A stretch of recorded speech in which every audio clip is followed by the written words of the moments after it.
Pretty Brits, now showing at Carnegie Museum of Art's Hines Architectural Centre, takes a look at 6 young firms working primarily in London's East End.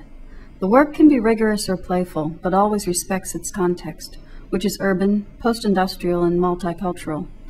Some of the most notable projects involve ways of improving the city's bleak public housing towers. A firm called FAT, an acronym for Fashion Architecture Taste, transforms one such tower into a building alive with color, pattern, and Eastern influence. Hines curator Ray Ryan, who organized the exhibit. Several of the projects are dealing with the legacy, I suppose, of the 1950s and 1960s. And one of them is this project by FAT. It's for 2 towers at Tanner Point, near West Ham, the famous football club.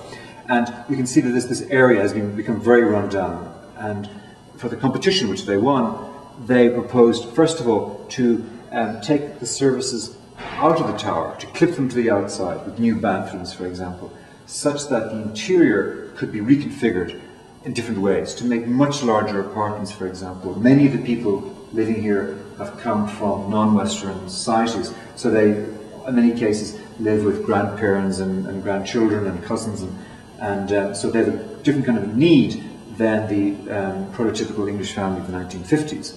As well as extending the apartments, the architects are proposing to add new balcony-like elements to the exterior, and the people who are living there will have the option of choosing from a kit of parts, so that the actual balconies, which could be both a single story and a double story, because there's also the option of having a double story unit inside, a house-like unit, might in some way reflect their own personality.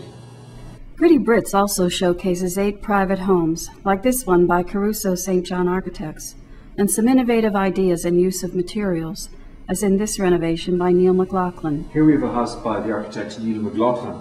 It's a house at Crouch End in North London for art collectors who also have a young family, and their brief essentially was to have a house where they could show their art, but it shouldn't be too stuffy, that the kids should feel comfortable. And one of the issues became how to keep the sunlight out. So they developed this strategy of using small pieces of metal that are perforated, such that the light comes through, seeps through the metal, but if somebody's standing outside, they can't see directly into the house. So it gives the interior a certain amount of privacy. This is a sample, a kind of panel that shows you these nickel plates. There's a nickname for them, they're called hanging chads. Many people now live on the canals in London, and this is a proposal by Neil McLaughlin to envisage a 21st century houseboat, one that would be clever in the way that it uses energy, the way in which it cools and warms itself. So the building floats in a series of pontoons, but has this array of small solar collectors, which are organized in a way that I think is frankly artistic.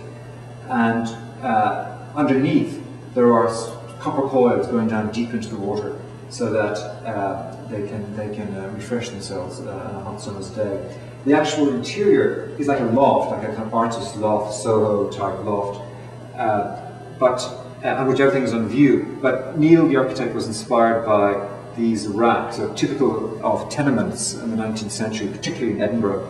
They were used for drying clothes. So his idea is that if you live on this boat, you have everything, all your worldly possessions, hanging from the rack, and with a system of pulleys, you can retrieve them.